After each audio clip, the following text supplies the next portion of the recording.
Assalamualaikum warahmatullahi wabarakatuh. Kami dari kelompok 8 kelas Ekonomi Syariah A semester 4 akan mempresentasikan hasil makalah kami yang berjudul Perencanaan dan Pengembangan Karir dengan anggota saya Fauzia Adunati dan teman saya Istiqomah Paneo. Baiklah, yang pertama yaitu pengertian perencanaan karir. Perencanaan karir adalah suatu perencanaan tentang kemungkinan seorang karyawan untuk dapat meneliti proses kenaikan jabatan dan pangkat sesuai dengan persyaratan dan kemampuannya. Menurut Henry Sinamora, beliau mengatakan bahwa perencanaan karir merupakan suatu proses di mana individu dapat mengidentifikasikan dan mengambil langkah-langkah untuk mencapai tujuan karirnya. Yang kedua, syarat-syarat perencanaan karir. Dalam perencanaan karir terdapat syarat-syarat agar prosesnya berjalan dengan baik, yaitu yang pertama, dialog, yang kedua bimbingan, yang ketiga keterlibatan individual, yang keempat umpan balik, dan yang kelima mekanisme perencanaan karir. Yang ketiga yaitu pengertian pengembangan karir. Pengembangan karir adalah suatu proses pengembangan karyawan yang dilakukan secara berkelanjutan dengan formal guna untuk mencapai tujuan karirnya. Pengembangan karir atau career development adalah proses dan kegiatan mempersiapkan karyawan untuk menduduki jabatan dalam organisasi yang akan dilakukan di masa datang. Stone dalam Saidom tahun 2005. Yang keempat, metode perencanaan karir. Dalam perencanaan karir terdapat beberapa metode, yaitu yang pertama yaitu pendidikan karir. Perusahaan dapat membantu untuk meningkatkan kesadaran karyawan melalui berbagai teknik pendidikan. Upaya pendidikan dapat dilengkapi dengan informasi yang dicetak ataupun yang direkam. Yang kedua, penyediaan informasi. Perusahaan juga dapat memberikan informasi tentang perencanaan karir dengan memberikan informasi tentang jalur karir. Dan yang ketiga, bimbingan karir untuk membantu karyawan menetapkan tujuan karir dan membantu menemukan jalur karir yang tepat. Beberapa perusahaan menawarkan bimbingan karir. Selanjutnya akan dilanjutkan oleh teman saya Istiqomah Paneo. Baik, selanjutnya saya Istiqomah Paneo dari kelas Ekonomi Syariah semester 4 kelompok 8 akan melanjutkan pemaparan materi mengenai manfaat perencanaan karir. Manfaat perencanaan karir yang pertama adalah menurunkan tingkat perputaran karyawan. Yang kedua adalah mendorong pertumbuhan, yang dimana dengan adanya perencanaan karir yang baik akan mendorong semangat kerja karyawan untuk terus tumbuh dan berkembang. Yang ketiga adalah memenuhi kebutuhan-kebutuhan organisasi akan sumber daya manusia di masa yang akan datang.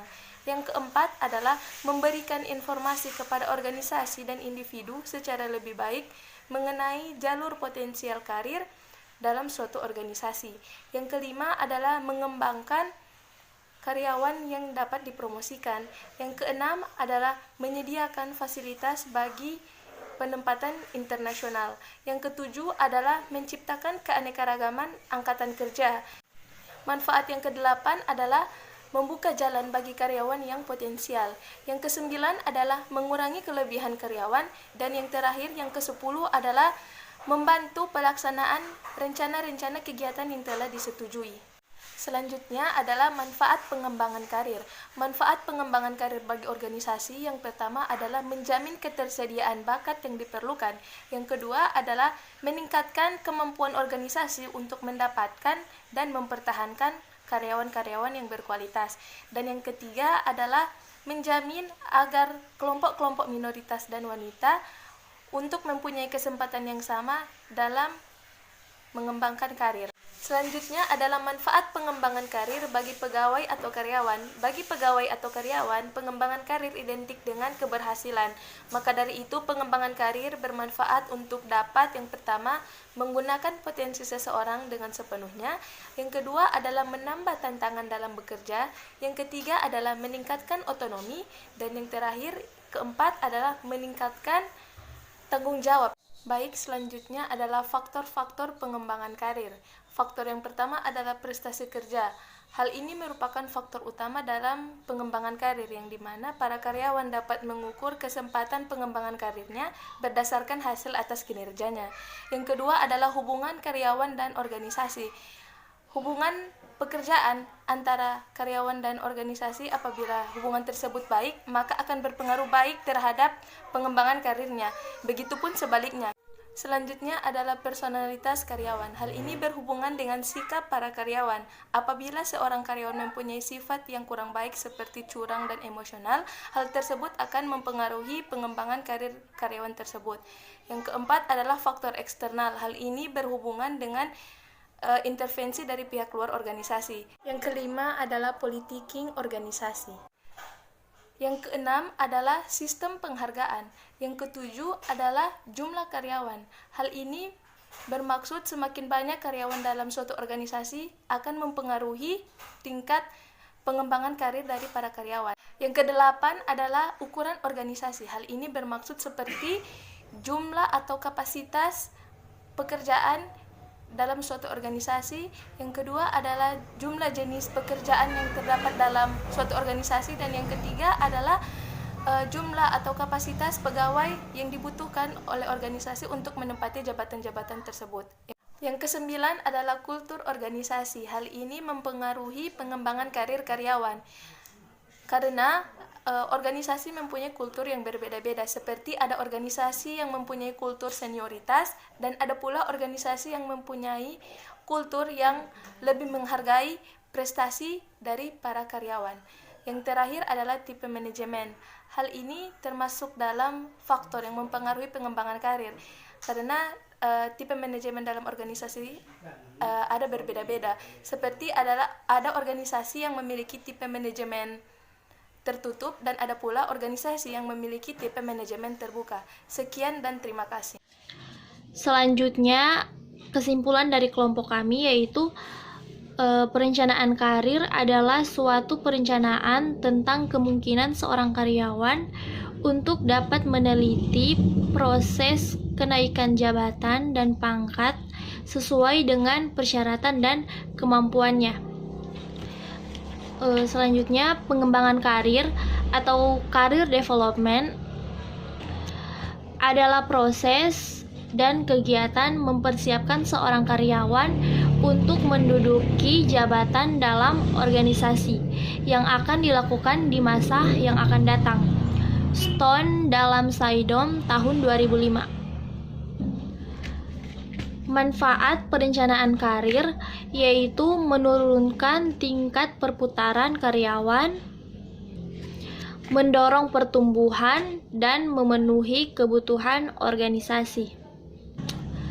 Selanjutnya, manfaat pengembangan karir yaitu terdapat pada organisasi dan karyawan. Metode perencanaan karir. William membagi metode perencanaan karir dalam 3 cara, yaitu yang pertama ada pendidikan karir, yang kedua penyediaan informasi, dan yang ketiga bimbingan karir. Pendidikan karir yaitu perusahaan dapat membantu untuk meningkatkan kesadaran karyawan melalui teknik pendidikan. Upaya pendidikan dapat dilengkapi dengan informasi yang dicetak maupun yang direkam. Selanjutnya, penyediaan informasi. Perusahaan juga dapat mendorong perencanaan karir dengan memberikan informasi tentang jalur karir. Dan yang ketiga yaitu bimbingan karir. Perusahaan dapat membantu karyawan untuk menetapkan tujuan karir dan membantu menemukan jalur karir yang tepat. Beberapa perusahaan menawarkan bimbingan karir. Selanjutnya, beberapa faktor yang mempengaruhi pengembangan karir menurut para ahli MSDM yaitu prestasi kerja, hubungan karyawan dan organisasi, sistem penghargaan, jumlah karyawan, ukuran organisasi, kultur organisasi, dan tipe manajemen. Itulah tadi presentasi dari kelompok kami. Kami memohon maaf jika terdapat beberapa kesalahan dalam penyebutan kata. Sekian, wassalamualaikum warahmatullahi wabarakatuh.